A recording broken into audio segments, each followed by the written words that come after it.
ಈಗ ನೋಡಿ, ನಮ್ಮ ಊರಿನ ಗ್ರಾಮ ದೇವತೆಯಾದ ಪಟಾಲಮ್ಮ ದೇವಿಯು ಪುಷ್ಪಾಲಂಕಾರ ಭರಿತಳಾಗಿ ರಥೋತ್ಸವದ ಒಳಗೆ ಆಸೀನಲಾಗ್ತಾ ಇದ್ದಾಳೆ. ನೋಡಿ ಎಷ್ಟು ಅಲಂಕಾರ ಭರಿತಳಾಗಿದ್ದಾಳೆ ಅಂತಂದರೆ ಅಷ್ಟು ನೋಡೋದಕ್ಕೆ ಎರಡು ಕಣ್ಣು ಸಾಲದು. ರಥೋತ್ಸವವನ್ನು ನೋಡಲು ಎರಡು ಕಣ್ಣು ಸಾಲದು. ನೀವು ಕೂಡ ನೋಡಿ ಈ ರಥೋತ್ಸವವನ್ನು ನೋಡಿ ಆನಂದಿಸಿ ದೇವಿಯ ಕೃಪೆಗೆ ಪಾತ್ರರಾಗಿ ಮತ್ತು ದೇವಿಯ ಆಶೀರ್ವಾದವನ್ನು ಪಡೆಯಿರಿ.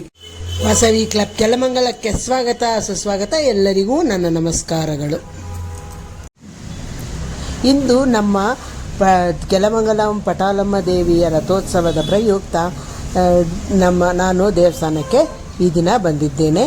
ಈ ದಿನ ತಂಬಿಟ್ಟಿನ ಆರತಿಯನ್ನು ಮಾಡ್ತಾರೆ. ಅಂದರೆ 18, 19, 20ರಂದು ಪಟಾಲಮ್ಮ ದೇವಿಯ ರಥೋತ್ಸವವು ವಿಜೃಂಭಣೆಯಿಂದ ಲಕ್ಷಾಂತರ ಜನಗಳೊಂದಿಗೆ ನಡೆಯುತ್ತದೆ. ಇದು ಪಟಾಲಮ್ಮ ದೇವಿಯ ಮೊದಲನೆಯ ದಿನವಾದ ಇಂದು 18ನೇ ತಾರೀಕು ತಂಬಿಟ್ಟಿನ ಆರತಿಯನ್ನು ಎಲ್ಲರೂ ತೆಗೆದುಕೊಂಡು ಬಂದು ಇಲ್ಲಿ ಬೆಳಗ್ತಾರೆ.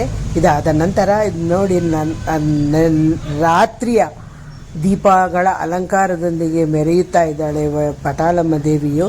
ನಂತರ ಮಾರನೇ ದಿನ 8:30ಕ್ಕೆ ರಥೋತ್ಸವವು ನಡೆಯುತ್ತದೆ. ಮಡಗುತೇರು ಅಂತ ಹೇಳ್ತಾರೆ ಇದಕ್ಕೆ.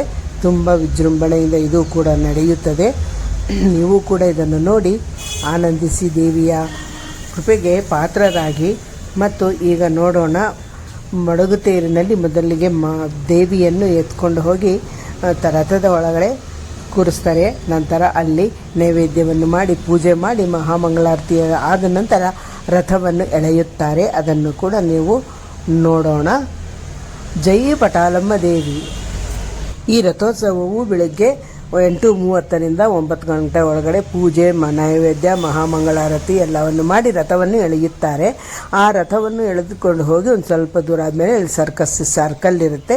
ಆ ಸರ್ಕಲ್ ಹತ್ತಿರ ನಿಲ್ಲಿಸ್ಬಿಡ್ತಾರೆ. ನಿಲ್ಲಿಸಿ ಮಧ್ಯಾಹ್ನ 2 ಗಂಟೆಗೆ ಪುನಃ ಆ ರಥವನ್ನು ಎಳೆಯೋದಕ್ಕೆ ಪ್ರಾರಂಭವನ್ನು ಮಾಡಿ ಊರ ಮೆರವಣಿಗೆಯೊಂದಿಗೆ ಬಂದು ರಾಜಬೀದಿಯಲ್ಲಿ ಆ ಮೆರವಣಿಗೆ ಪಟಾಲಮ್ಮ ದೇವಿಯ ರಥೋತ್ಸವದ ಮೆರವಣಿಗೆ ಬಂದು ಪುನಃ ರಥೋತ್ಸವವು ಪಟಾಲಮ್ಮ ದೇವಿಯ ಹತ್ತಿರ ಬಂದು ಸೇರುತ್ತದೆ. ಇದು ಆದ ನಂತರ ನಾವು ಪಟಾಲಮ್ಮ ದೇವಿ ರಥೋತ್ಸವವು ನೋಡ್ಕೊಂಡು ಬರೋಣ. ಇವಾಗ ಇದು ತುಂಬ ವಿಜೃಂಭಣೆಯಿಂದ ನಡೆಯುತ್ತದೆ ಮತ್ತು ತುಂಬ ಲಕ್ಷಾಂತರ ಜನ ಸೇರಿರ್ತಾರೆ. ಇದನ್ನು ನಾವು ನೋಡ್ಕೊಂಡು ಬರೋಣ. ಜೈ ಪಟಾಲಮ್ಮ ದೇವಿ. ವೆಲ್ಕಮ್ ಟು ವಾಸವಿ ಕ್ಲಬ್ ಕೆಲಮಂಗಲಕ್ಕೆ ಸ್ವಾಗತ, ಸುಸ್ವಾಗತ. ಎಲ್ಲರಿಗೂ ನನ್ನ ನಮಸ್ಕಾರಗಳು. ಜೈ ವಾಸವಿ, ಜೈ ಜೈ ವಾಸವಿ.